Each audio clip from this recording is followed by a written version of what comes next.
So why use Google Education in the classroom? In other words, what can you do with Google Drive?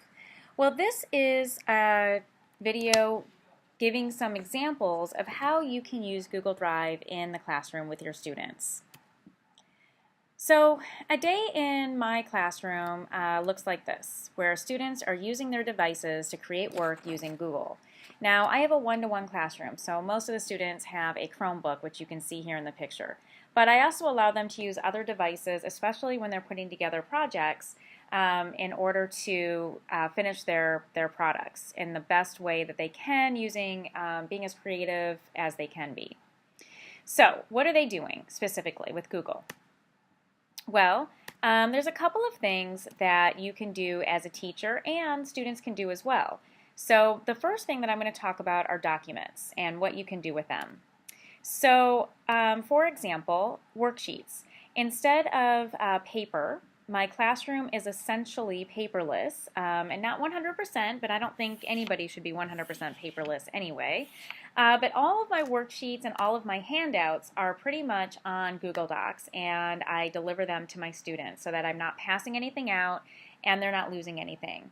So here's an example of a worksheet that I've given my students, and what they do, this is for my seniors, Lord of the Flies, and what they do is they get a view-only copy, you can see up here, where they can't actually make any changes to this document. So what they would do is copy it into their Google Drive and then go ahead and answer the questions. It's simple, it's seamless, the questions are right here, and there's no paper trail, and everything is digital, so I know exactly when they worked on it.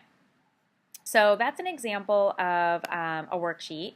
And here's an example of a handout that I might give via Google Docs. This is one that was originally a PDF, and I uploaded it to Google Documents. And it's basically just a handout I wanted them to have on character traits and something that they would be able to use while they were working on something else. And this way they don't lose it, they always know where they can find it, and it's always available to them. So those are two examples. Another example of what I would do with, with Google Documents in the classroom is graphic organizers. Either graphic organizers that you create or have students create their own. What's great about having students create their own is not only are they learning how to use technology and learn 21st century skills, but it also gives them ownership. So if they've created it, they sort of feel like it's theirs rather than some worksheet they're just filling out, right? So here's an example of one that I've had them create. It is the Tragedy of Romeo and Juliet summary. And here they've learned how to put boxes in, and they have a template that I help them with, but they basically create their own graphic organizer. So that's an example of something that you both can do. The other thing that I really like using Google Drive for is their journals. I'm an English teacher, if you haven't figured that out yet, and we have composition books, and I got rid of those this year, and I had them use Google Docs instead to create their journal. And what I had them do is create one long-running document. They called it their first semester or second semester journal, and that's where all the quick writes went. Anytime I wanted them to brainstorm, anything like that, it went into their journal. And what's nice about that is there's a lot of flexibility, and students can be creative. I allowed them to sort of choose what they wanted to do as far as font and colors and format, so long as it was, within reason. And they got a grade based on organization and how easy it was to read and things like that. So, but it gave them a little bit of ownership on that one as well, and a bit of creativity. And then, of course, formal writing, essays, paragraphs, and the great thing about formal writing is it's collaborative writing and editing. So typically, I would have students write an essay, a draft, and then share with 3 other students, and then they would edit right on the document, giving comments, and then that way they're seeing what other people are saying as well, and they can comment and edit that as well. The other item that I use a lot or media that I use a lot in the classroom are forms. And forms are great for formative assessments, evaluations.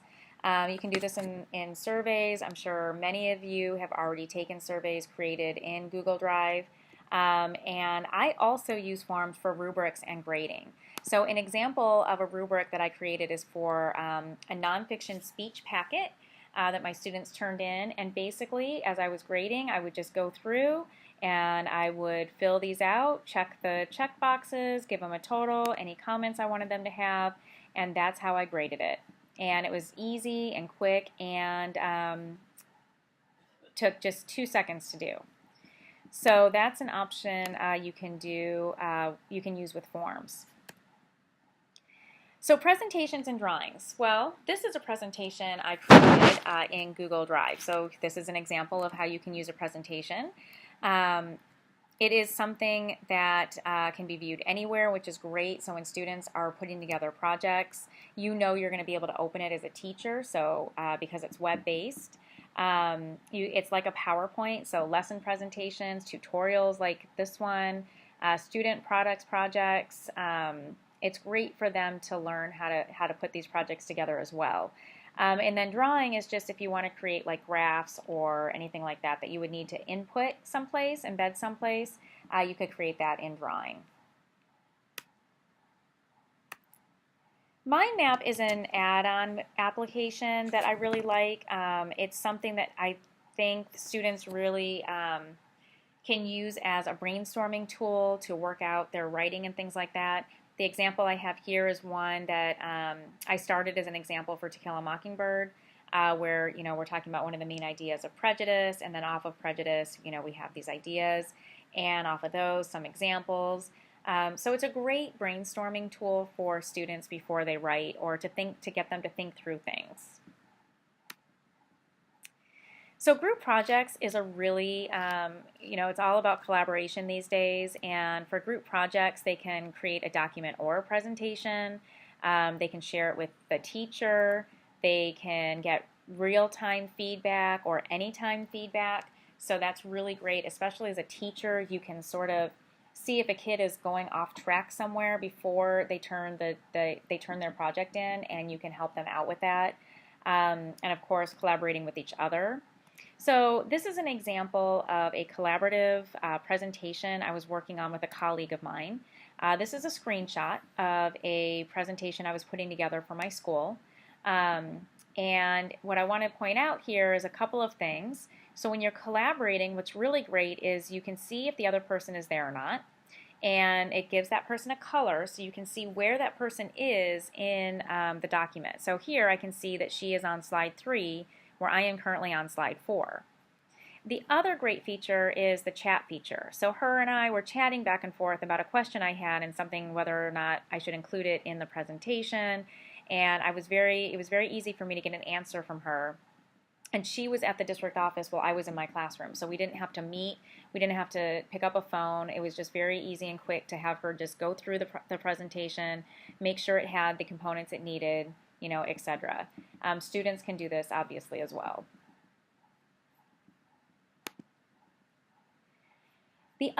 Another great feature of Google Drive is the blog, and I think especially for the 21st century classroom, this is a pretty big deal.